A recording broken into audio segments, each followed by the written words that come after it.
Mambo vipi ndugu mtazamaji wa Asam Online TV. Asam Sport leo imefika katika maeneo ya Magomeni juu ya kujua na kuweza kuzungumza na Abdalla Idi anayejulikana Pina Pizarro. Safari yake alipoanzia katika soka na hadi matamanio yake kwenda wapi zaidi.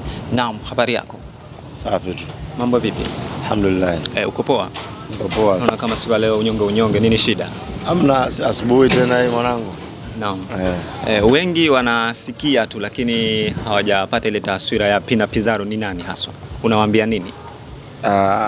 Pina Pizarro ni kijana tu mmoja ambaye hana matatizo na mtu, hana skindo mbovu wanapewa tuna watu ambao watu wasomjua Pina Pizarro, lakini Pina mwenye binafsi yuko safi. Labda ni hili jina umepatiwa we mwenyewe ama wazazi ambao wameanza kukutunuku?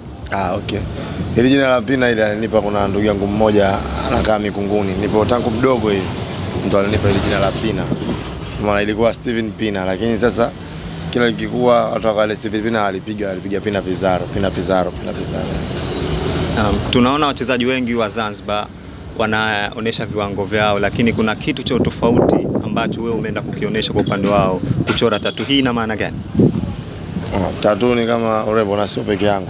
Kuna wapo wachezaji hapa Zanzibar, Wazanzibari kabisa wamechora tatu hii, lakini mimi tatu hii ina maana. Yaani tatu hii ni maana kufunga, hii ni loki hapa nimemfunga, huyu ni mama yangu huyu Saidi.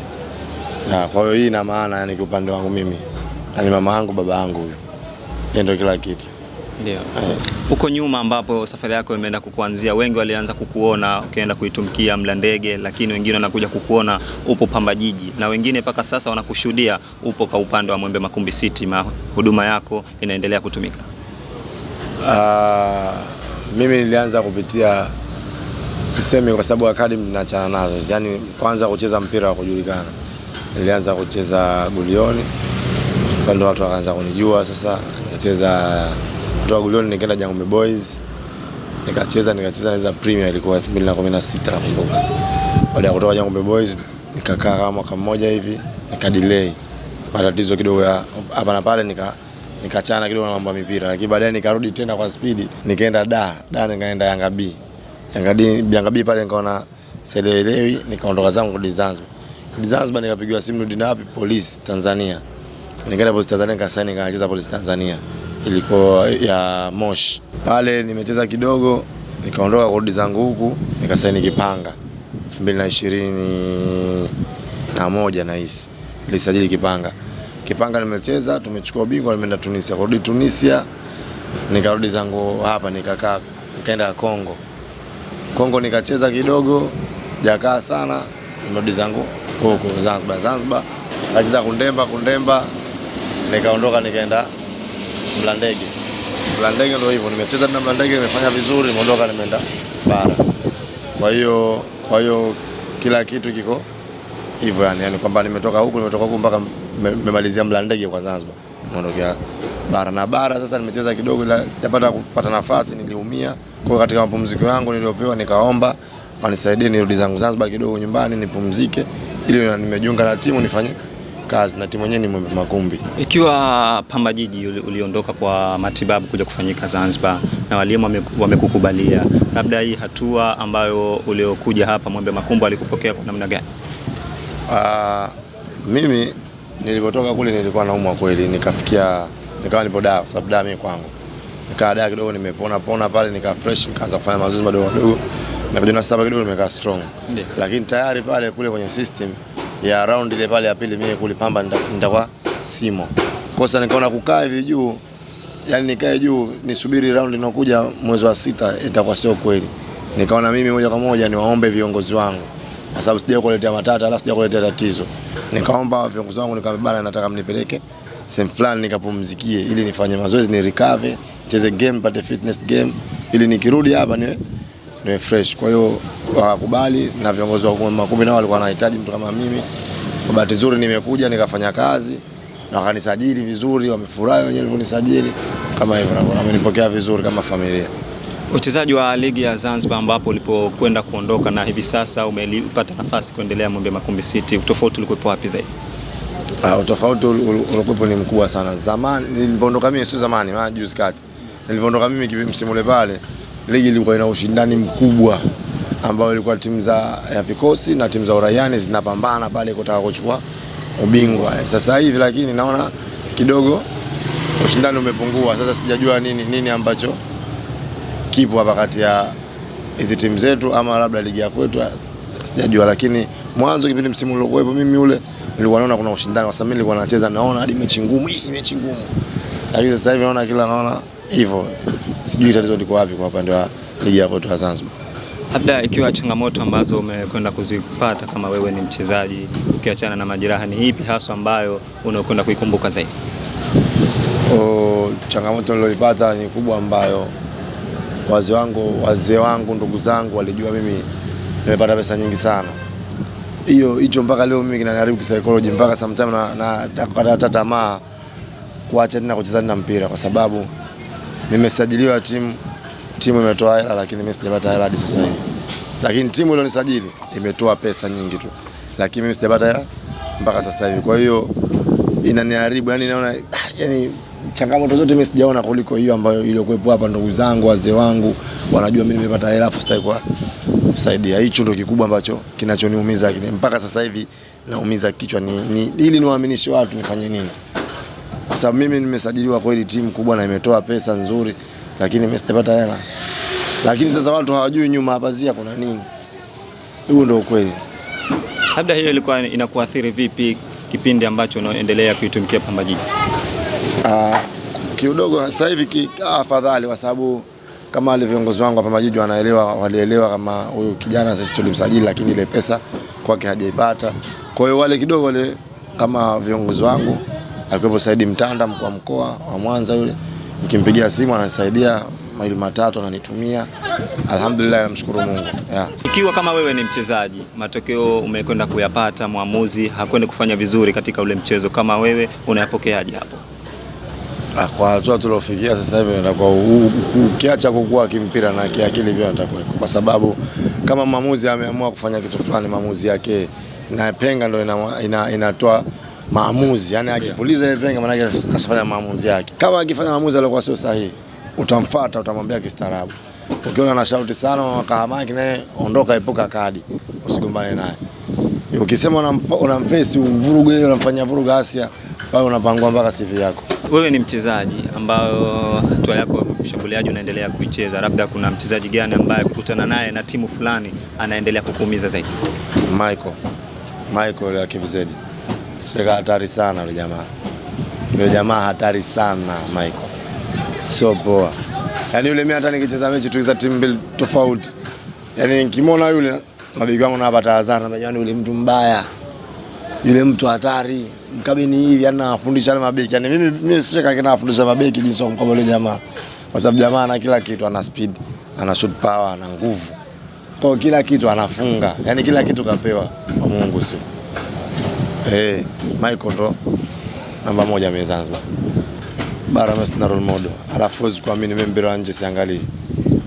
Haki ya Mungu, mimi siangalii mpira sijui saa 6 saa 5 nikakaa naangalia mpira, muda wa kulala kesho asubuhi mazoezi nikakaa naangalia mpira, sio vitu vangu. Na kila mtu anamwambia amini kama sio vitu vyako.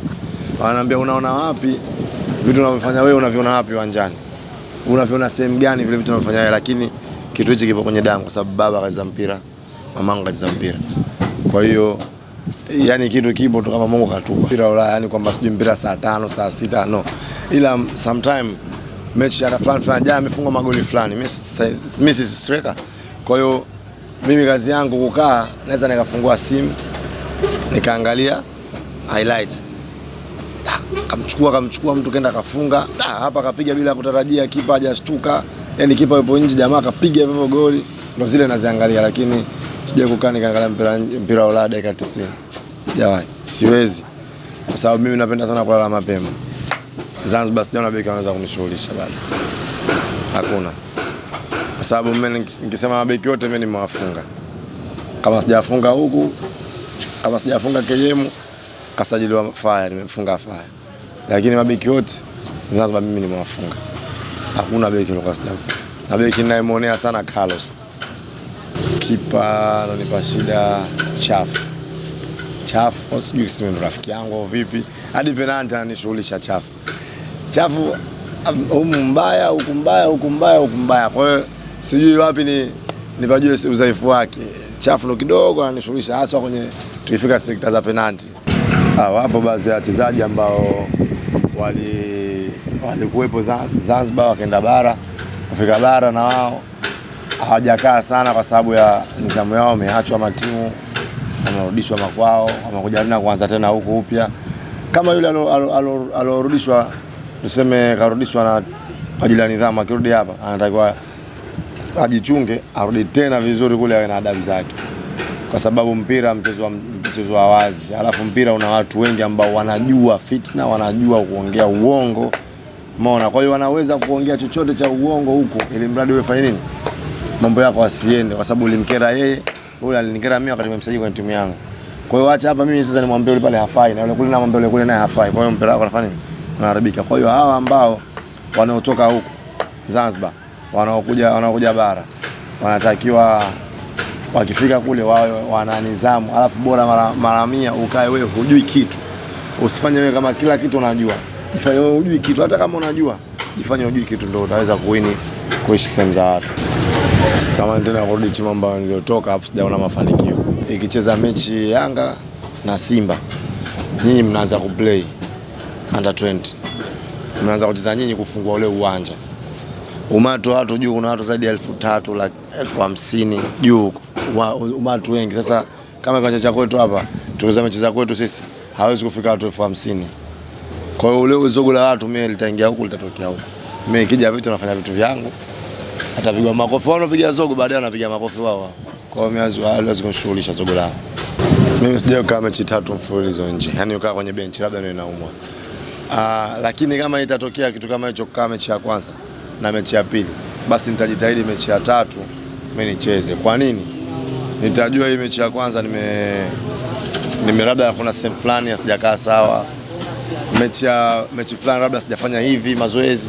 Kwa hiyo nitakuwa najitahidi mimi nifanye vitu, ni improve mazoezini, ili mechi inakuja mimi nicheze. Kubwa sana nyumbani kwangu, napenda kupikiwa ugali, samaki, kachumbari na mboga za michicha. Hizo napenda sana. Yaani kwangu mimi haifiki siku 3 kama sijala vyakula hivi.